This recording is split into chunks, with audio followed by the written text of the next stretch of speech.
Место это называется Голубой залив.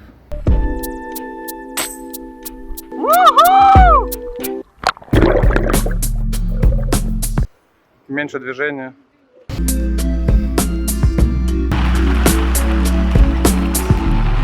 И после этого момента я Саню не видел.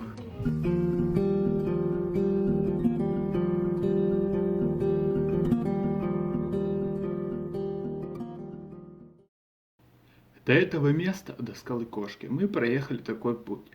Места ночевки отмечены фиолетовыми точками. Что-то мы далековато отходим от места, где велики оставили. Теперь за них немного стрёмненько. Отсюда замечательно видно трассу Севастополь-Ялта. Чувствую себя горным козликом.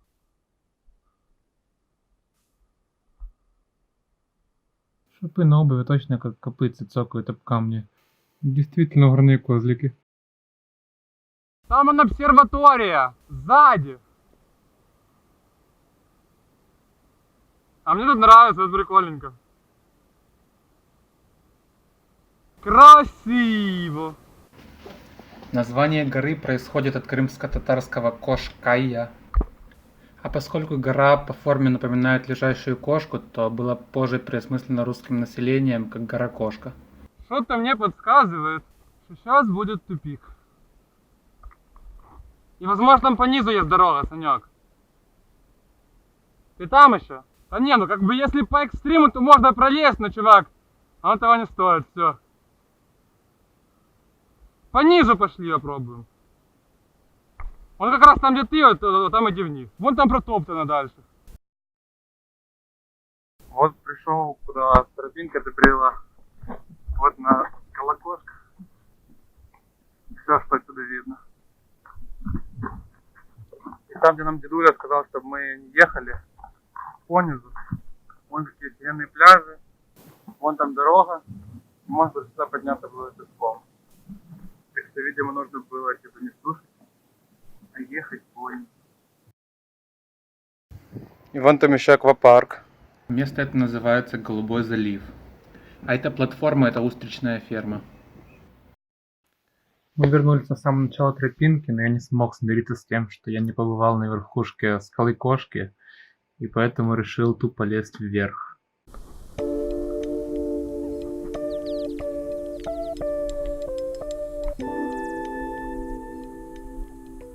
Я наверх лезу пока! Тут не подъем, тут подлаз! Семейск как на ладони. Скала Кошка такая хорошая.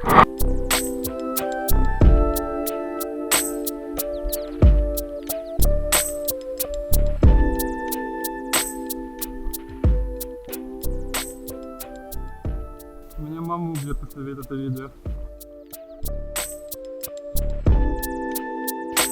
К сожалению, камера довольно-таки плохо передает высоту, но адреналин здесь вырабатывается нехило.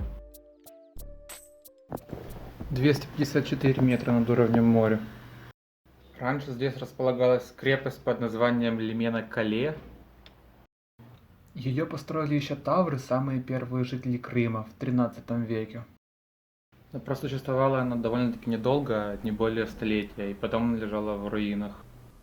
И после этого руины крепости служили как загон для скота, откуда и пошло название Кошкая, что обозначает пастуший стан или стадо.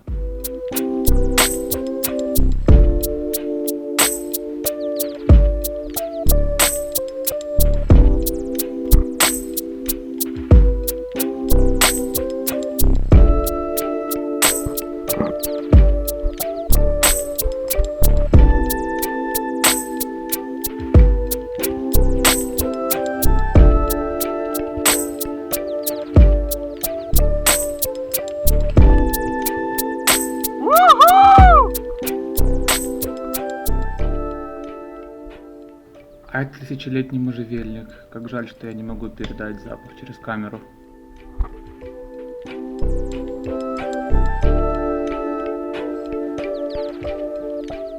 Вот надо было с собой воду брать. Не думал, что далеко придется лезть.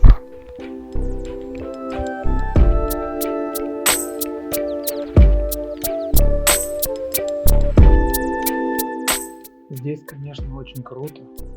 Но дальше я, пожалуй, не полезу. Как-то очень опасно дальше получается. Да и Саня у меня уже заждался. Так что двигаем обратно.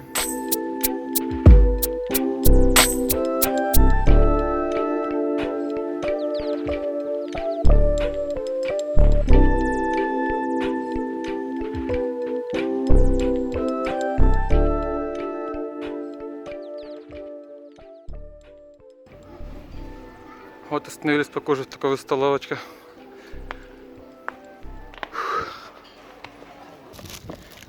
Да, тут тормоза должны быть идеальные по таким дорожкам. Практически спуск. Если нам будет обратно заезжать.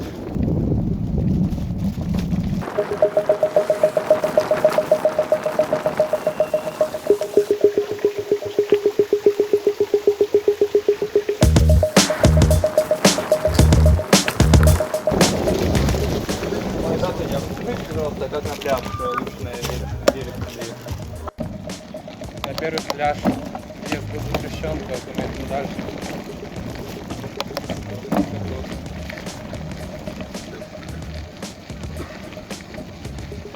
Блин, народу, конечно, ужас. Все красные, как раки, гля. Мне предложил еще покататься по горам. Ну, вот, видно, ездили. Наверх. Пробуксовочка такая, идет по песку прикольная. Сходишь, что ли? Едем все по парку, тут такие водопадики, прикольно. Скидываем велики. А что сразу ты предлагаешь? Ну сейчас свой спущу, за твоим приду.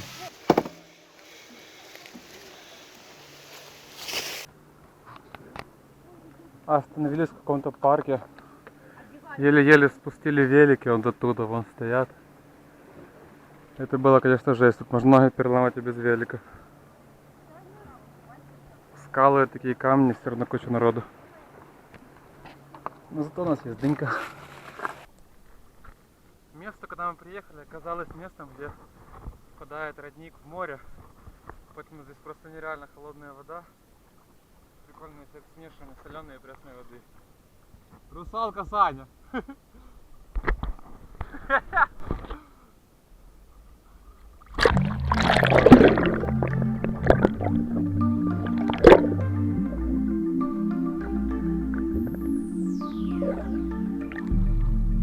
Вода просто ледяная.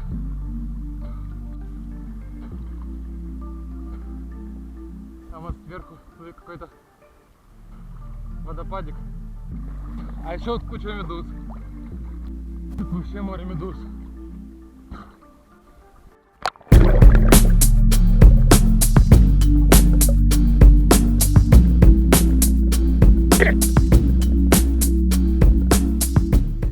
На такой жести приходится стаскивать велики.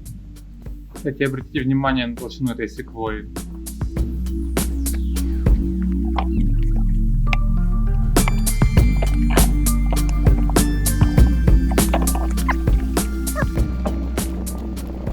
Едем по лунке. Или вытащили велик. Или вытащили сами велик. Там фиговая развесовка, весь вес уходит назад. А по общему весу у нас одинаково примерно. И опять жесть.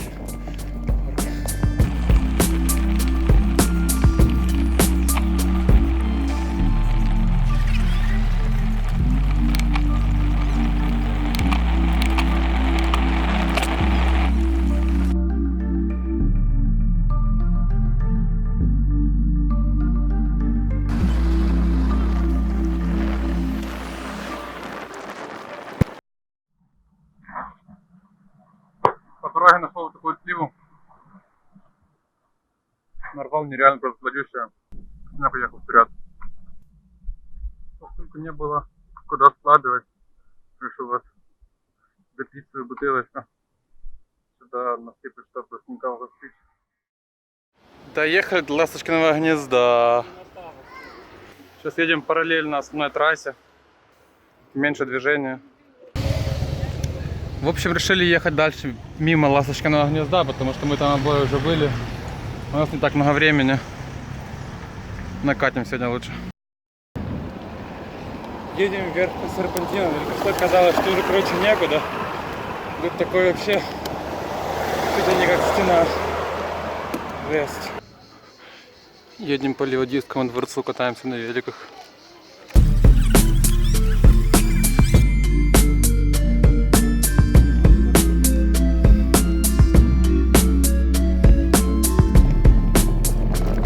Бабуля подсказала нам дорогу, что можно, оказывается, ехать.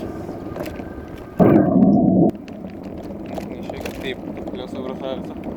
Можно доехать по таким вот серпантинчикам до моря, а потом вдоль моря ехать прямо до самой Ялты по этой Ялтинской тропе.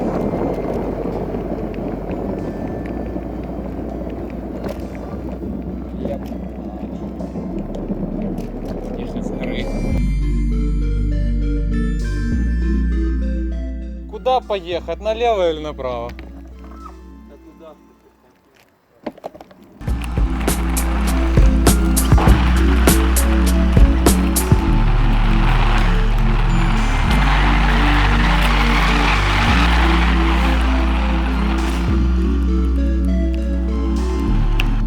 Приехали мимо этих ступенек. Тут хода нет. Сань! Внизу оказался тупик. Едем обратно к ступенькам. Сейчас будем наши велики перейти вниз по ступенькам. Кстати, велики, походу, весят килограмм под 50.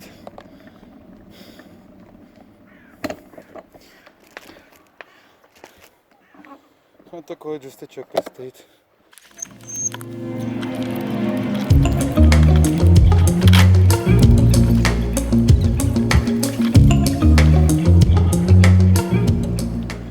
Немного перекусили. Теперь вот такой вот пляж. Должно быть приятнее ехать. Поедем, только что доехали до тупика, но тут была такая тропиночка.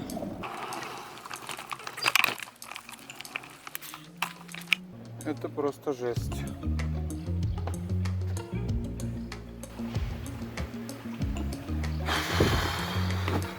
Я снимаю. И здравствуйте, опять ступенька, да?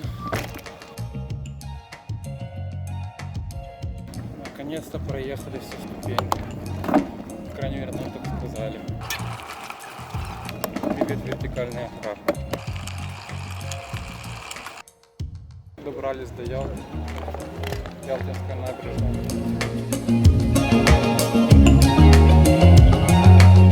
Попали сегодня в Ялту, на день города как раз. Толпы народу просто ходят. А в такой толпе очень легко потеряться. Так у нас и случилось. И после этого момента я Саню не видел. Я обернулся, а его как будто бы не было. У всех людей спрашивал.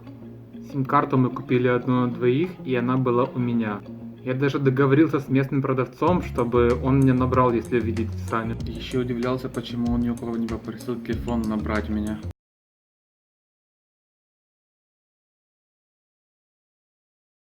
На канале не выходили новые видео, потому что я был в новом путешествии, которое я снял более качественной камерой. Было снято в разы больше классного контента. Теперь буду стараться выпускать новые видосики каждую неделю. Ставьте лайки, всем пока. Брейкденсеров. Не могли найти место для поставить палатку. Фигово выспались.